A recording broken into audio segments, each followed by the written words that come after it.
One of the hardest things that humans are facing right now is the necessity and need to look at reality and deal with it as it is rather than as we would prefer it to be. Because the moment we are living in a state of I would rather it be this way, or I've got to manipulate to get it the way I would prefer, we are starting to corrupt the truth.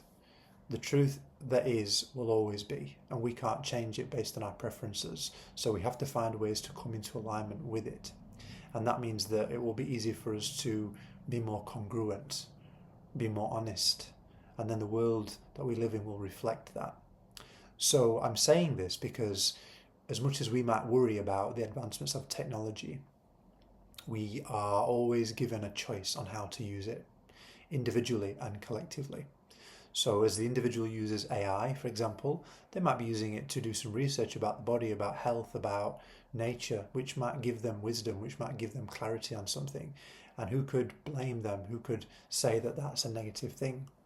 But then there are those who are using AI to manipulate narratives, to post videos online, to steer perception of the public in a certain way. So in that, there is a deceitful energy behind it. But either way, the individual still gets the opportunity to decide how they are going to interact with these things. And as I mentioned, we can't get away from it. So the solution is not to run away, it's not to block, it's not to deflect, it's to accept, but also contemplate how we ourselves are operating in this world. And it's no different to anything else. You know, we could look at all the things about life that we don't like, and we can sit here and judge and say that it's the billionaires, it's the elites, it's the reptiles, it's this, it's that, and just leave it there. As I've mentioned in previous videos, it's understandable why we have these points of view, but if we only ever project them outwards into judging the external image, then we aren't going to evolve personally and collectively. So what is the way that I am using this, and how do I interact with these things? And if I can bring myself into a congruent relationship with technology, then I can expect to see that move further and further for the collective as well. And when it comes to the body and healing, this body that we inhabit is the most advanced spiritual technology in the cosmos. And I don't say that to make the body some benign object devoid of spirituality. It's not. It's a spiritual technology. It's a spiritual technology that responds to our emotional states, that responds to our beliefs and attitudes. And so this is where, again, the importance of congruence between inner and outer is so important. Because if I, for example, have skin conditions, if I have something going on my skin where it's really inflamed, then there is going to be some correspondence to where perhaps I've got anger and fire within me that is finding a way to express itself in the external. So the remedy then is about bringing those two things into a relationship, allowing myself to speak the truth that I'm holding inside, so that it's not being blocked and it's not creating some bottleneck and resistance in my skin, which is the boundary between the two worlds. So this is again where understanding the technology of the body is going to help us move forward in an age of technology. Because the technologies that we are advancing in here, as much as there are a lot of them coming out for healing, many people are not receiving the benefits of that because they have still not reconciled what's going on inside of them. I've been working with some plasma technology in recent times and seen some amazing results, not just in my own life, but with people that I work with.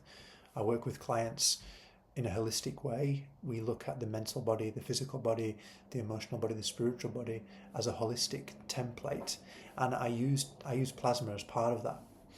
Sometimes I see clients not receiving the benefit from that. And the correlation is often the fact that they are so tied up in their own wounding and their own narrative that it isn't able to penetrate. We have meridian systems in the body that if they are blocked by emotion, the energy can't necessarily flow through the body in a coherent way. So what's the solution? Keep searching for the technology out there that's going to resolve it, or find a way to resolve the energetic blockage within.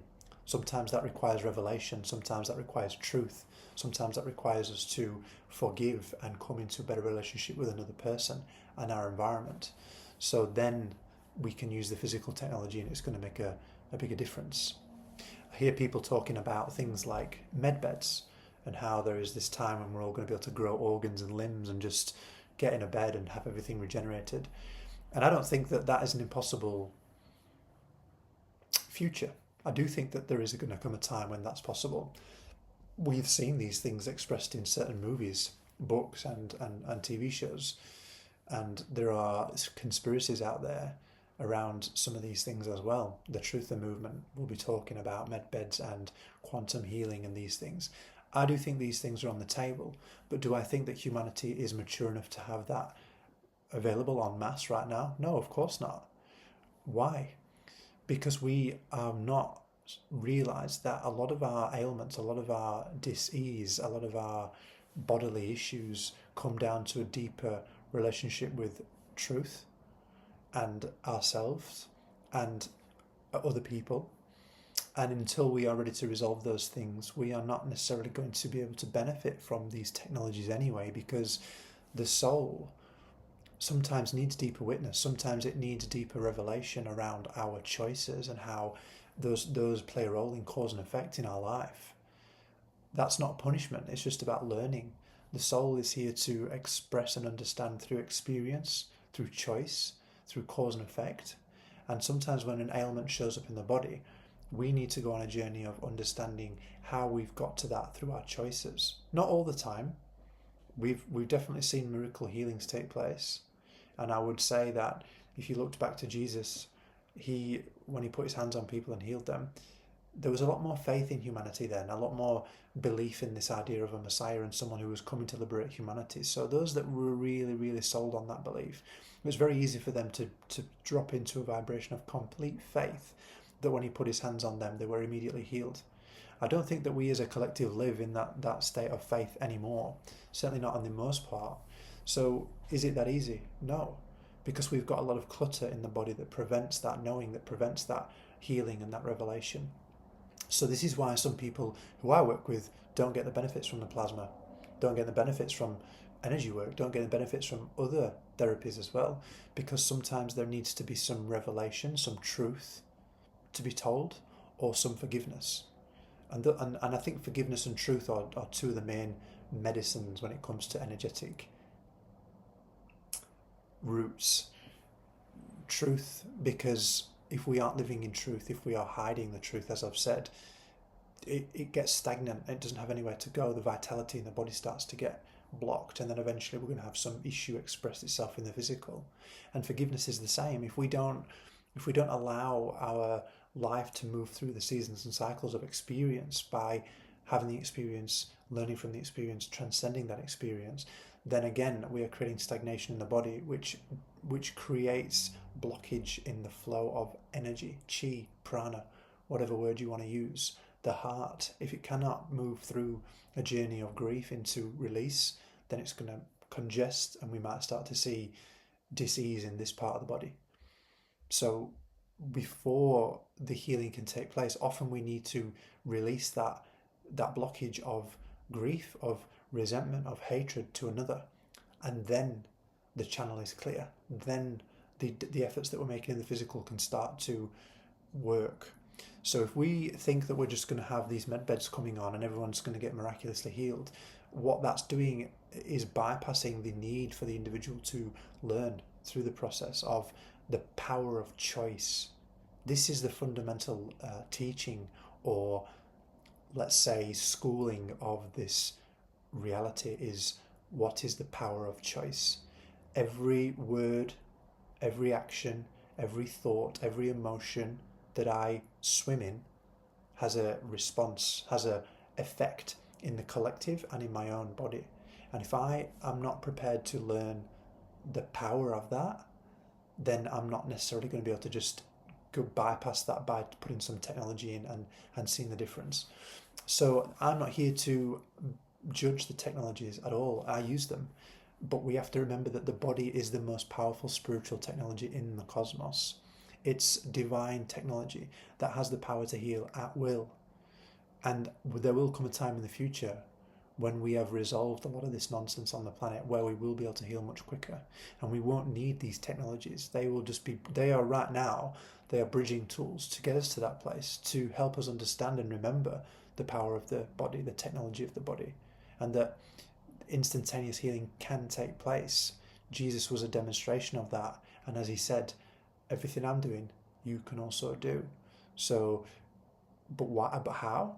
You've got to start walking as he walked. You've got to start living in accordance to law, because this creation functions in law. And when we know those laws, we know our body, we know the laws of our body, and then we can start working with that to heal. Then we can start using technologies to complement that, so that the soul is evolving as well as the flesh is healing. These things have to come together. It can never be one without the other. We are in a system of wholeness, a system of holism. And if we want long-lasting healing for ourselves and the collective, the holistic approach has got to be the way we go. You know, and it's the truth when we're talking about some of the violence and disgusting behaviour that goes on the planet. As I've mentioned before, deal with that, but also deal with the root cause, because the root cause behind all that is very similar for all of us. Forgetfulness, swimming in envy, hatred, greed for our brothers and sisters out there, and then seeing that express itself in the collective. If we just live in the perpetual state of judging and blaming the external, then we miss the opportunity to resolve it internally. And the external state of dis-ease on this planet is reflected in the bodies of people, you know, in the individual world. I work with a lot of people who have cancers, people who have emotional illnesses, people who have dis-ease in the body for whatever reason, and there is always a correlation in the energetic. It's not to say that that's the only place we look. Of course we use the physical therapies, but we work in tandem with the emotional, energetic side as well, because everything comes from something. And when we understand that correlation, we can heal much quicker. We won't need to be in big journeys of constant parasite detoxes, because we'll understand that parasites are companions in the end. They are there by resonance, and they live in the body because the body is giving them something to feed off of. So how do we resolve that? Yeah, we can do a coffee enema here and there, but we also have to look at the conditions that we've created through our intentions, through our beliefs, through our attitudes, and then seeing how we can start to release those through forgiveness, through truth, through revelation about who we are, not just what's going on out there, not just how all that stuff's attacking me, but how I play a part in all that. And if we're really honest with ourselves, if we take it back to the intention, the subtlety of the vibrations that we sit in every day, judgment, resentment, hatred, envy, greed, you know, these things create stuff.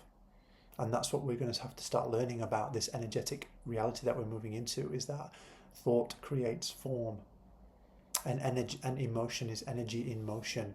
So how do I work with these forces, these invisible forces, until eventually they become so compact and dense that they become visible, they become crystallized, and I have disease to deal with in the body of my own self and in the collective body of the human archetype. That's what we are having to start to learn more and more now, is the correspondence between what's going on in here and what's expressed out there. And when we do that, we're going to start seeing that these technologies will roll out and start working a lot more successfully. Because right now we're not ready.